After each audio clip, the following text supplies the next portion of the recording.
Hello students, welcome to IT computer capture. आज हम देखेंगे डेटा कंसोलिडेशन होता क्या है। ओके, तो जस्ट एक डेफिनेशन बताना चाहूँगी मैं कि data consolidation is a feature in LibreOffice Calc that allow you to gather data from different worksheets and compile it into a single one worksheet. Okay, तो इसको कैसे किया जाता है, जस्ट लाइक हम यहाँ देख सकते हैं कि मैंने यहाँ तीन अलग अलग तरह की शीट्स प्रिपेयर कर रखी है। जैन, फैब एंड मार्च, ये तीनों शीट्स मैंने आपको यहाँ दिखाई है। इन तीनों शीट्स में मैंने एक एम्प्लॉय नेम हम कह सकते हैं और एक कॉलम में मैंने सेल्स लिया है। ओके, अब हमें करना क्या है, जब कंसोलिडेशन फंक्शन की बात की जा रही है तो कंसोलिडेशन फंक्शन होता क्या है। उसके अंदर जैसे मैंने तीन शीट्स यहाँ प्रिपेयर की है, जैन, फैब एंड मार्च की। तो इन तीनों शीट्स में जो सेल्स अमाउंट जो दिया हुआ है, मतलब मैं ये चाहती हूँ कि तीनों शीट का डेटा कैलकुलेट होकर किसी एक वन अनदर शीट के अंदर आ जाए। उसे कहते हैं हम कंसोलिडेशन फंक्शन। तो कंसोलिडेशन फंक्शन करने के लिए तीन शीट के बाद में एक और फोर्थ न्यू शीट हमें कंसोलिडेशन के नाम से इंसर्ट करनी होगी। देन हमें यहाँ पर इसमें A1 वाला सेल हम एक्टिव सेल बना लेंगे। उसके बाद firstly click on the data tab, then consolidate window. Okay, consolidate button पर जैसे ही हम क्लिक करेंगे ये विंडो हमारे सामने आ जाएगी। यहाँ आपको सबसे पहले फंक्शन के बारे में पूछा जा रहा है, तो हमें कौन सा फंक्शन चूज़ करना है। यहाँ पर सारे मैथमेटिकल फंक्शन दिखाए गए हैं। ओके, तो हम यहाँ पर सम चूज़ करेंगे।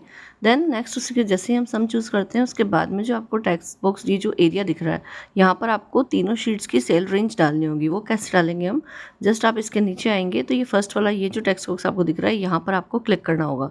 इसे हम एक्टिव टेक्स्ट बॉक्स बनाएंगे।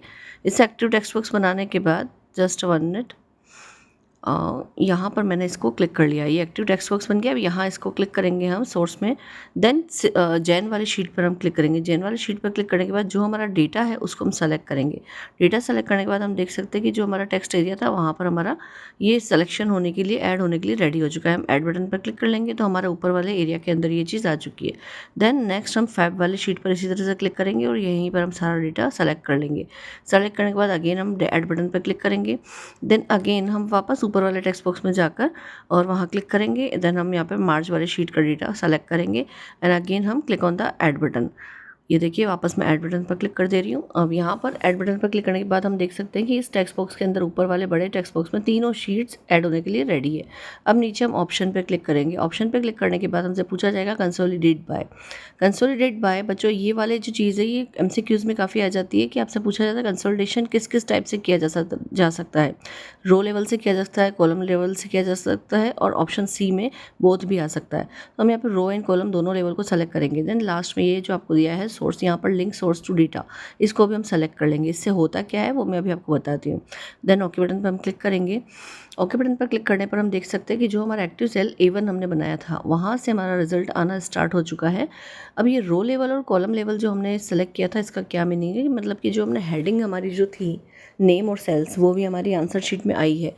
और कॉलम के अंदर हम देखेंगे कि हमने नेम के अंदर जितना डेटा हमने लिखा था नेम की लिस्ट में वो भी हमारे सामने शो हुआ है। तो रो एंड कॉलम्स को लेवल को हमने सेलेक्ट किया, इसीलिए हमारे पास ये आंसर इस तरह से आया है। इसको थोड़ा सा हम हाईलाइटर बॉर्डर अप्लाई कर लेंगे ताकि हमारा रिजल्ट देखने में अच्छा लगे। ओके, तो इस तरह से हम देख सकते हैं। अब जो हमने लास्ट में आपसे बताया था कि लिंक सोर्स डेटा पे मैंने क्लिक किया था, लिंक सोर्स डेटा पर क्लिक करने पर क्या होता है, तो ये आपको बता रही हूँ। लेफ्ट हैंड साइड में जो प्लस का साइन आपको दिख रहा है उस पर आप क्लिक करके देखोगे तो देखिए जैसे यहाँ पर शाम का डेटा हम देख पा रहे हैं। शाम के डेटा पे मैंने अगर प्लस का साइन पर क्लिक किया तो देखोगे कि शाम का जैन, फेब और मार्च तीनों का डेटा हमारे यहाँ पे आ चुका है और लास्ट में उसका कैलकुलेट होके भी आ गया है।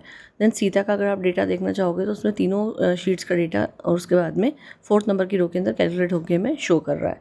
तो ये होता है लिंक सोर्स डेटा का मीनिंग। तो इस तरह से हम देख सकते हैं कि कैसे हमने कंसोलिडेट फंक्शन यहाँ पर अप्लाई किया है। मतलब मल्टीपल शीट्स के अंदर अगर हमारे पास डेटा रखा हुआ है तो उसे सिंगल वर्कशीट के अंदर हमें कैसे कैलकुलेट करके लेके आ रहा है। आई होप ये वीडियो आपको समझ आ गया। Thank you.